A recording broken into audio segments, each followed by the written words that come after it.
ഒഴുക്കിൽപ്പെട്ട് കല്ലടയാറ്റിലൂടെ 10 കിലോമീറ്ററോളം ഒഴുകിയിട്ടും അത്ഭുതകരമായി രക്ഷപ്പെട്ട് വാർത്തകളിൽ ഇടം നേടിയ 62കാരി വീടിനുള്ളിൽ തൂങ്ങി മരിച്ച നിലയിൽ. പുത്തൂർ കുളക്കടക്കിഴക്ക് മനോജ് ഭവനിൽ ശ്യാമളയമ്മയാണ് മരിച്ചത്. തിങ്കളാഴ്ച രാവിലെയാണ് മരണവിവരം പുറത്തറിയുന്നത്.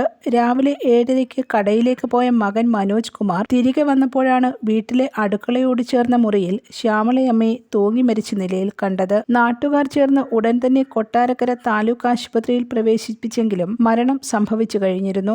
മരിച്ച ശ്യാമളയമ്മയുടെ ഭർത്താവ് ഗോപിനാഥൻ പിള്ള റബ്ബർ ടാപ്പിംഗ് തൊഴിലാളിയാണ്. കഴിഞ്ഞ ദിവസം രാവിലെ ഭർത്താവ് ജോലിക്കായി പുറത്തു പോയപ്പോഴാണ് ശ്യാമളയമ്മ ജീവനൊടുക്കിയതെന്നാണ് നിഗമനം. സംഭവമറിഞ്ഞെത്തിയ വാർഡംഗം ഹരികൃഷ്ണന്റെ നേതൃത്വത്തിലാണ് ശ്യാമളയമ്മയെ ആശുപത്രിയിൽ എത്തിച്ചത്. പ്രാഥമിക നടപടികൾക്ക് ശേഷം മൃതദേഹം വീട്ടുവളപ്പിൽ സംസ്കരിച്ചു. കഴിഞ്ഞ മെയ് 28 രാവിലെയാണ് ശ്യാമളയമ്മ വീടിനു സമീപത്തെ കടവിൽ നിന്ന് കല്ലടയാറ്റിൽ ഒഴുക്കിൽപ്പെടുന്നത്. സ്ത്രീ ഒഴുകിപ്പോകുന്ന വീഡിയോയും വാർത്തകളും സമൂഹമാധ്യമങ്ങളിൽ വൈറലായിരുന്നു. മഴ കാരണം വെള്ളമുയർന്ന നദിയിലൂടെ ഒഴുകി ചെറുപൊയ്ക മംഗലശ്ശേരി കടവിന് സമീപത്ത് എത്തിയത് ശ്രദ്ധയിൽപ്പെട്ട നാട്ടുകാർ അവരെ കരയ്ക്കെത്തിച്ച് ആശുപത്രിയിൽ പ്രവേശിപ്പിക്കുകയായിരുന്നു.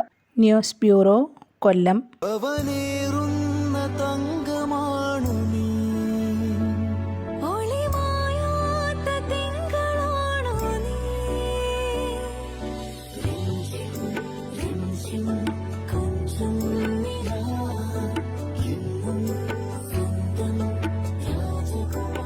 Be a Rajakumari. Rajakumari Gold and Diamonds. The trust of Travancore.